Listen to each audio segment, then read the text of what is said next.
Assalamualaikum warahmatullahi wabarakatuh. Jumpa lagi dengan Ustazah Wati. Kita akan kembali belajar bahasa Indonesia. Belajar bahasa Indonesia itu seru dan juga menyenangkan. Nah, materi yang akan kita bahas pada hari ini yaitu mengenai tentang cerita pendek atau sering disingkat dengan sebutan cerpen. Siapa di sini yang suka menulis? Yang ingin tulisannya terkenal di tingkat nasional bahkan internasional. Siapa dong yang gak suka tulisannya terkenal sampai mendunia, ya kan? Yuk kita bahas bersama mengenai tentang cerita pendek. Sudah siap? Kalau perlu kalian siapkan alat tulisnya. Kalau nanti ada materi yang sekiranya penting bisa langsung kalian tulis. Oke anak-anak? Sebelum kita membahas materi tentang cerita pendek, Ustazah akan sampaikan peta konsepnya terlebih dahulu agar pembelajaran yang akan kita pelajari lebih terarah. Nah, kita akan mempelajari meneladani kehidupan dari cerita pendek. Nah, setelah kita mempelajari tentang apa yang ada di dalam cerita pendek, siswa diharapkan dapat mengidentifikasi nilai-nilai kehidupan dalam cerita pendek, mendemonstrasikan salah satu nilai kehidupan yang dipelajari dalam cerita pendek, menganalisis unsur-unsur pembangun cerita pendek, dan yang terakhir, mengonstruksi sebuah cerita pendek dengan memperhatikan unsur-unsur pembangun. Cerita pendek merupakan salah satu karya sastra yang memusatkan diri pada satu tokoh dalam satu situasi. Terdapat beberapa karakter tokoh dalam cerita pendek yaitu protagonis maupun antagonis.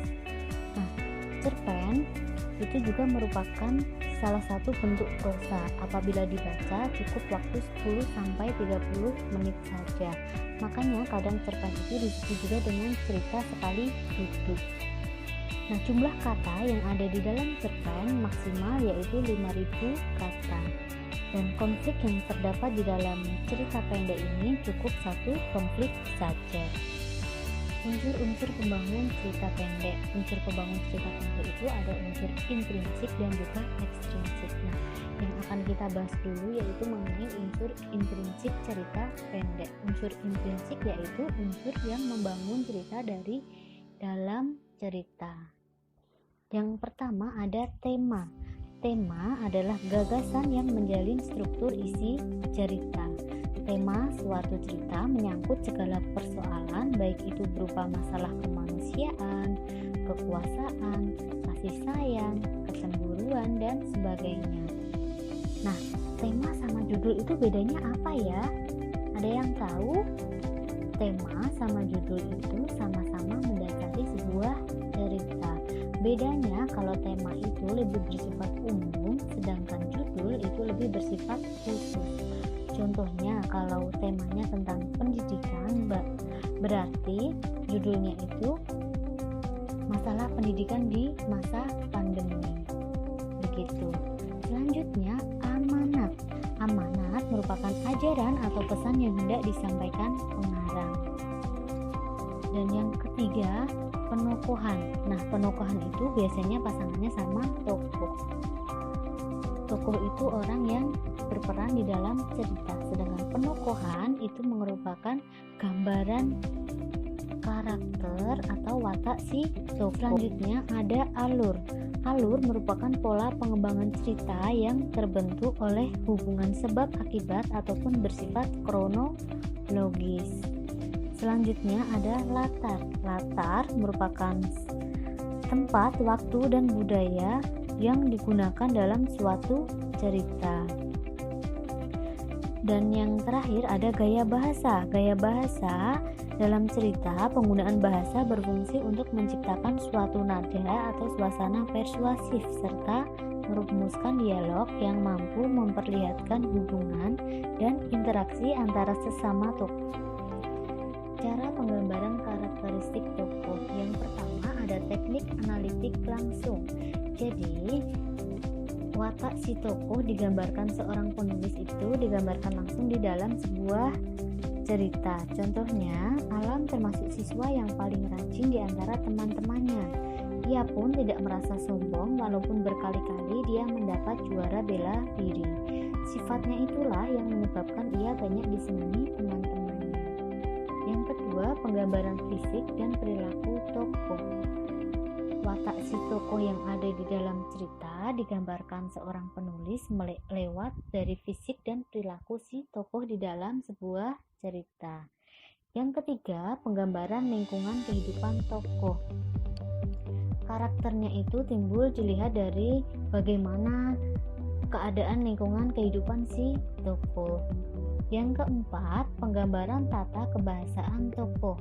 Bahasa yang digunakan si tokoh itu bagaimana, yang digambarkan seorang penulis itu bisa menunjukkan bagaimana watak dan karakter si tokoh dilihat dari bahasanya.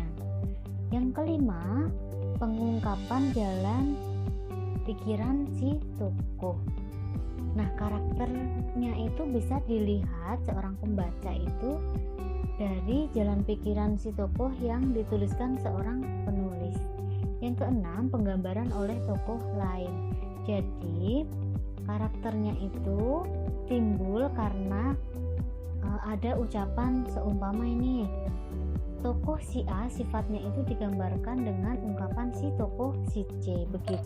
Struktur cerita pendek. Nah, di dalam struktur cerita pendek ini ada 5 bagian. Yuk kita bahas bersama satu persatu. Yang pertama ada pengenalan situasi cerita atau sering disebut dengan orientation. Dalam bagian ini pengarang memperkenalkan para tokoh, menata adegan dan hubungan antar tokoh. Yang kedua ada pengungkapan peristiwa atau nama lainnya complication. Dalam bagian ini disajikan peristiwa awal yang menimbulkan berbagai masalah, pertentangan, ataupun kesukaran-kesukaran bagi para tokohnya. Yang ketiga, menuju pada adanya konflik atau disebut juga dengan sebutan rising action.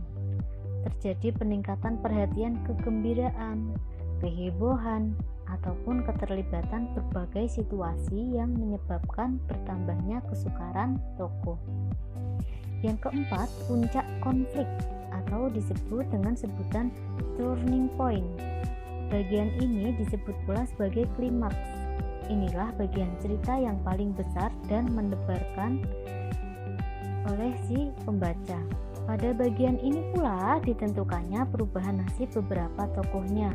Misalnya, apakah dia kemudian berhasil menyelesaikan masalahnya ataupun gagal.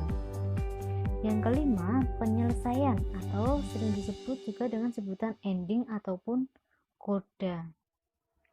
Sebagai akhir cerita, pada bagian ini berisi penjelasan tentang sikap ataupun nasib-nasib yang dialami tokohnya setelah mengalami peristiwa puncak itu. Namun ada pula cerpen yang penyelesaian akhir ceritanya itu diserahkan kepada imaji pembaca. Jadi akhir ceritanya itu dibiarkan menggantung tanpa adanya penyelesaian. Cerpen tergolong ke dalam jenis teks fiksi naratif. Terdapat pihak yang berperan sebagai pembuat cerita atau disebut dengan pengarang. Beberapa posisi pengarang dalam menyampaikan cerita, yakni yang pertama ada berperan langsung atau sebagai orang pertama. Jadi si penulis itu sebagai tokoh yang terlibat dalam cerita yang bersangkutan.